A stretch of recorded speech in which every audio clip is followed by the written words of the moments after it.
नमस्कार मित्रांनो, जय महाराष्ट्र. तर हे पाहता माझं काय चाललंय. मी लावतोय आता घराला हार. तर आज दिवाळी असल्यामुळं आपण घराला आणि गाड्याला हार बांधणार आहोत. बराच वेळ गेला आपला हे हार बनवण्यात. हार तर श्रावणीच बनवले बरं का सगळे, मी फक्त लावत होतो. हार वगैरे लावून घेतले अगोदर सगळे, कारण जरा आभाळ आलेलं होतं आणि लक्ष्मीपूजन पण करायचं होतं. तर चला मित्रांनो, आज मी तुम्हाला गावाकडे कशी दिवाळी करतात ते दाखवतो. हे पहा आता सगळं आवरलेलं आहे. मम्मीचा पण सगळं स्वयंपाक वगैरे झालेला आहे आणि दीदीने तर सगळ्याच्या अगोदर आवरून लगेच फोटो काढायला सुरुवात केली होती. चला आता आपलं कार्टून काय करते ते पाहू. हे पहा आपली चिव.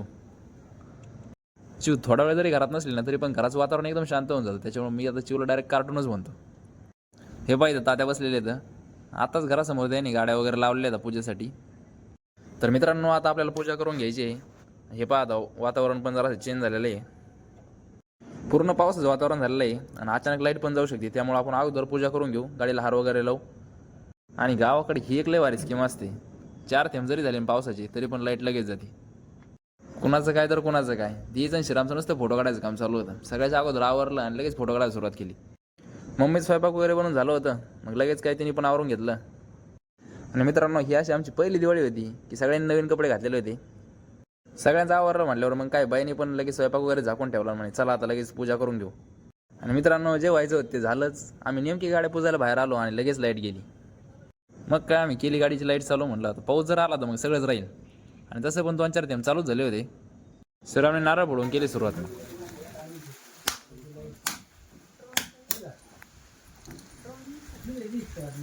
तर मित्रांनो, सगळं व्यवस्थित चालू होतं. लाईट गेल्यामुळे आता जरासं पाचकाच झाला बरं का. म्हटलं मस्त फोटो वगैरे काढू आता, पण तसं काही झालं नाही. लाईट गेलो कशाचे फोटो काढिता. तरी पण मी जमल तसा व्हिडिओ शूट केला आहे. अण्णाने तात्याने गाडीची पूजा करून घेतली अगोदर. ह्या वर्षी पावसाने लईच मनावर घेतलं आहे. दिवाळीची दिवस सुद्धा सुट्टी नाही दिली. मग काय जमल तसे 2-4 फोटो काढले. म्हणलं लाईटीच तरी कवर वाट पावा. नाना म्हणले आवरा पोरवा आता लय आभाळ आलेलं आहे. आम चालू तिकडे फ्लॅश लावलं फोटो काढायचं काम, पण लाईटीला पण तयार आली वाटतंय. एवढ्या गडबडीत लाईटीने पण मारली एंट्री. लाईट आल्यावर म्हणलं चला आता अगोदर एक ग्रुप फोटो काढून घेऊ, कारण लाईटीचा काही भरोसा नाही. हे बा मित्रांनो, ही आपली फॅमिली. तरी पण आम्ही याच्यात 4 जण नाही येतं. मी, श्रीराम, दीदी आणि चिव. आम्ही सध्या फोटोग्राफर झालो थोड्या वेळासाठी. बरं झालं मित्रांनो, फोटो काढायपर्यंत तर लाईट आली. लाईट होती तोपर्यंत आम्ही नुसते फोटो काढून घेतले, कारण आम्हाला पण माहिती होतं लाईट जाणार आहे म्हणून. तेवढ्यात लाईट गेली आणि पाऊस सुरू. आपण म्हणतो पहा ते दिन दिन दिवाळी गाई म्हशी ओवाळी, त्याचप्रमाणे आता गाई म्हशी ओवाळून घेतल्या. त्यांना पोळी वगैरे चारून त्यांची पूजा केली. लक्ष्मीपूजन पण झालेलं आहे. एकतर लाईट गेल्यामुळं काही सुधरतच नव्हतं मित्रांनो. म्हटलं आता जाऊ द्या, येऊ गेली ते वगैरे लाईट. आता आपण फटाके वाजू.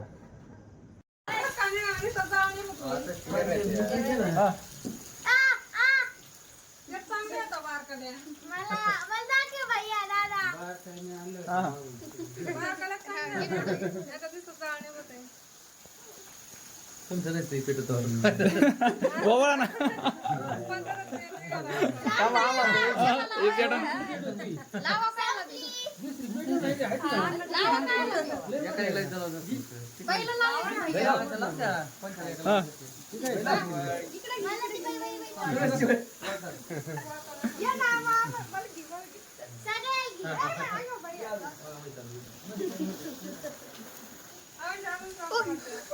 तर मित्रांनो, आता आपण सुरसऱ्यापासून फटाके वाजवायला सुरुवात केलेली आहे.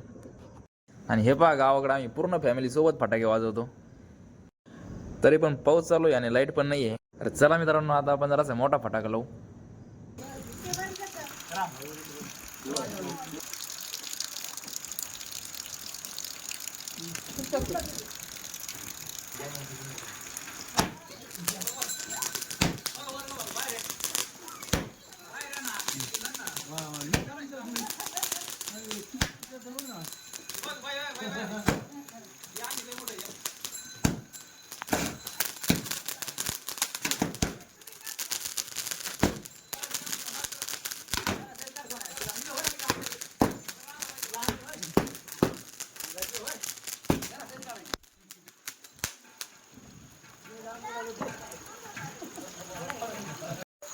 काय उडत नसतं लवकर, नुसतं बिघडत असते.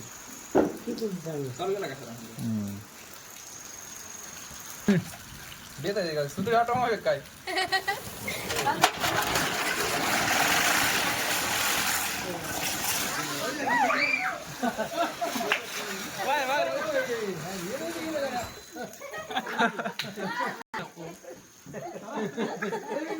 हा